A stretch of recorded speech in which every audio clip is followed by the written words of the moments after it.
Hello friends, welcome back to Mahakal Batches. You can do everything because Mahakal always lets you like the आता आपण NMMS मधील विज्ञान प्रकरण 1 सजीव सृष्टी व सूक्ष्मजीवांचे वर्गीकरण यावरील वस्तुनिष्ठ प्रश्न बघणार आहोत, जे की आपल्या बॅचेसमध्ये घेतलेले आहेत. आणि यामध्ये बघू शकता 2011च्या गणनेनुसार पृथ्वीवरील सजीव जमीन व समुद्र सर्व सजीव मिळून सुमारे किती जाती ज्ञात आहेत, तर 87 दशलक्ष. त्यानंतर रॉबर्ट हार्डिंग विटाकर हे कुठील परिस्थितिके तज्ञ होते, तर ते अमेरिकेतील. आणि इथे बघू शकता सजीवांचे गट व उपगट बनवण्याच्या प्रक्रियेला जैविक वर्गीकरण म्हणतात. कार्ल लिनियस यांनी सजीवांना 2 सृष्टीत विभागले. हेकेल यांनी सजीवांना 3 सृष्टीत विभागले. कार्ल लिनियस यांनी केव्हा सजीवांना 2 गटात विभागले, तर 1735. इथे जिथे अंडरलाईन केलेलं आहे ते अंडरस्टँड करून घ्या.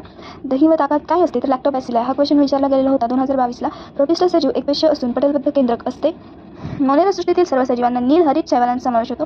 शैवाल हा जीवाणू पाण्यात वाढतो. पृथ्वीवरील सजीवांना सूक्ष्मजीव म्हणजे पृथ्वीवरील सजीवांमध्ये सूक्ष्मजीव अधिक प्रमाणात आहेत. 1952ला राष्ट्रीय विषाणू संस्था स्थापन झाली. हा 2019ला विचारलेला. कोणते मोनेराचे लक्षण नाही, तर ते एकपेशीय नसतात, स्वयंपोषी असतात, की परपोषी असतात किंवा पेशी अंगके नसतात.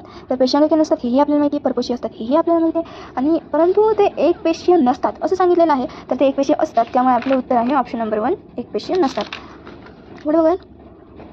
1938ला कोपलँड यांनी 4 सृष्टीत विभाजन केले. कवकांची पेशीभित्तिका कोणत्या जटिल शर्करेपासून बनलेली असते, तर ती कायटिनपासून. जीवाणूंचे प्रजनन बहुधा द्विखंडी भावनाने होते. आधी जीवांचा आकार 200 मायक्रोमीटर असतो. आधी जीव दृश्य केंद्रकीय पेशीत आढळतात.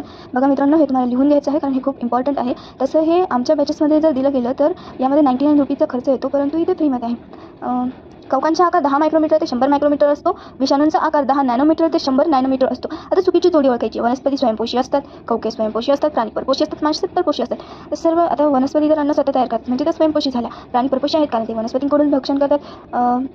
वनस्पती म्हणण्यापेक्षा मांसाहारी पण आहेत ते, आणि माणसे परपोषी आहेत प्राण्यांसारखेच, कारण माणूस एक प्राणीच आहे ना. परंतु कवक हा स्वयंपोषी नाही, तोही परपोषी आहे. सॅप्रोफायटिक किंवा हेटेरोट्रॉफिक आपण बघितलेला. आता असत्य विधान कोणते आहे बघा. विषाणू निर्जीवांच्या सीमारेषेत इलेक्ट्रॉन सूक्ष्मदर्शी केंद्र दिसतात. जीवाणूंच्या लहान असतात आणि प्रोटीनचे आवरण नसते, तर इथे चूक आहे. इथे असते पाहिजे. आता अयोग्य. वनस्पती स्वयंपोषी, कवके परपोषी, प्राणी परपोषी यापैकी नाही. आता हे सर्व बरोबर आहे, त्यामुळे यापैकी नाही. आता चुकीची जोडी. अमिबा स्वयंपोषी आहे असं चुकीचं आहे. युग्लिना स्वयंपोषी आहे. पॅरामोशियम परपोषी आहे. प्लाझ्मोडियम परपोषी आहे. सगळं बरोबर आहे, परंतु ऑप्शन नंबर 1 चूक आहे. विटाकर यांनी वर्गीकरण 5 सृष्टीत केले.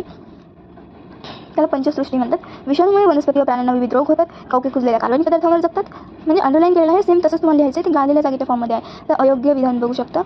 हे तुम्ही अंडरस्टँड करून घेऊ शकता. योग्लिना स्वयंपोषी नाही असं वगैरे तुम्ही वाचून घ्या. मी फक्त तुम्हाला दाखवते कारण आपल्याकडे टाईम कमी, एवढा टाईम लॅप्स नाही चालत आपला. प्रोटिस्टा पॅरामोशियम आहे. शैवाल क्लोरेला आहे. कवके आळंबी आहे. आधी जीवाणू आहे. म्हणजे इथे तुम्हाला डायरेक्ट समोर जोडा लावून दिलेला आहे. अनुकूल परिस्थितीमध्ये जीवाणू 20 मिनिटात दुप्पट होतात. आणि व्हॉल्वॅक्स हे परपोषी नाही, कारण आपण बघितलं होतं प्रोटिस्टामधील किंवा आपण प्रोटिस्टामध्येच बघितलं होतं वाटतं, परंतु तो स्वयंपोषी आहे, परपोषी नाही. मक्याच्या कणसावरील बुरशी ॲस्परजिलस असते. आता 1 मीटर म्हणजे 10⁶ मायक्रोमीटर 10⁹ नॅनोमीटर आहे. आणि कोणतीही बुरशी नाही. किंवा बुरशी ॲस्परजिलस प्लाझ्मोडियम पेनिसिलियम आपल्याला माहिती आहे. प्लाझ्मोडियम ही बुरशी नाही, कारण की त्या प्रोटिस्टा सृष्टीत होतं. आता यातून चुकीचं विधान बघायचं आहे. हे तुम्ही बघून घ्या. इथे खाली असंच एक लिहिलेलं होतं, म्हणजे ते IMP होतं, परंतु ते खाली लिहिलं गेलं, सॉरी. त्यामुळे मी इथे अशी मार्क करून देते का बहुधा आपल्या लक्षात जात नाही कोपऱ्यामध्ये. तर हेही लिहून घ्या. हा प्रश्नही आलेला होता 2018ला. माहिती नाही माझ्याकडून कशाची चूक झाली. आता व्हॉल्वॅक्स पेशी हरित लवकाच्या सहाय्याने प्रकाश संश्लेषण करतात. त्यानंतर विषाणू जीवाणूंच्या 10 ते 100 पटीने लहान असतात. वेगळ्या घटकामध्ये विषाणू आहे. अयोग्य जोडी जर बघितली तर RH विटाकर यांनी 1938मध्ये केलेलं होतं. हे चूक आहे, कारण ते 1969मध्ये केलेलं होतं. साईडला तुम्हाला दाखवलं आहे. आणि घटना डायरेक्टली नाही लिहिलेलं आहे, आणि त्याच्या बाजूला क्रम लावलेला आहे. बघा, जे 1 नंबरचं आहे ते 2 नंबरचं येतं आहे, 2 नंबरचं 3 येतं आहे, 3चं 1 येतं आहे, आणि 4चं 4च येते.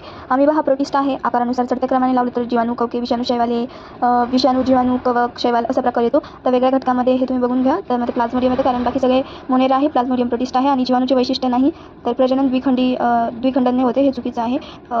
त्यानंतर वनस्पतीतील विषाणू तंबाखू मोझाईक असतो. आपण बघितलं होतं टोमॅटो फक्त टोमॅटोमध्ये असतो. गडात नसणारा गोलाकार, तरफदार, दंडाकार, सर्पिलाकार, तरफदार, कारण बाकी सर्व बॅक्टेरिया किंवा जीवाणूचे प्रकार होते. आता मलेरिया हा प्लाझ्मोडियम व्हायवॅक्समुळे होतो. आता असत्य जोडी ओळखायची आहे. त्यामध्ये वनस्पती विल्टमुळे होते. हे चुकीचं आहे. तसं वनस्पती विल्टमुळे होते. बहुधा आपण इथे फसत असतो. वनस्पती म्हणजे विल्टमुळे होते असं नाही. विल्टमुळे फक्त टोमॅटोच्या वनस्पतीला होत असतं. आणि आता कवक कोणते, तर पेनिसिलियम आहे. प्रोटिस्टामध्ये युग्लिना आहे. कवक कायटिनपासून म्हणते, आपण मागेच बघितलेलं होतं, परंतु ते असं लिहिलं. शैवाल बीजूकपासून.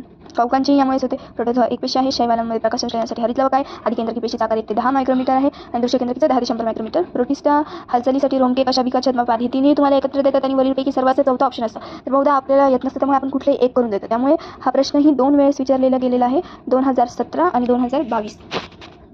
आता मोनेराच्या केंद्रकात पटल नसते. ते नसते, सॉरी ती मिस्टेक झाली, नसते. फॉस्फरस या पोषक द्रव्याच्या अभावामुळे काय होतं बघा. फॉस्फरस फुलांना म्हणजे फुले उशिरा येतात. आणि एंटामिबा हिस्टोलिटिका हा अमानुषानेच कारणीभूत असतो. इथे फुले यासाठी काढली कारण तिथे चुकीचा शब्द लिहिला गेला होता. सो हा आपला चॅप्टर कवर झालेला आहे. ओम नमः शिवाय. आपण अजून बाकीचे चॅप्टर्स नंतर बघूयात. पेपर जवळ आला की आपली रिव्हिजन अजून स्ट्रॉंग होईल.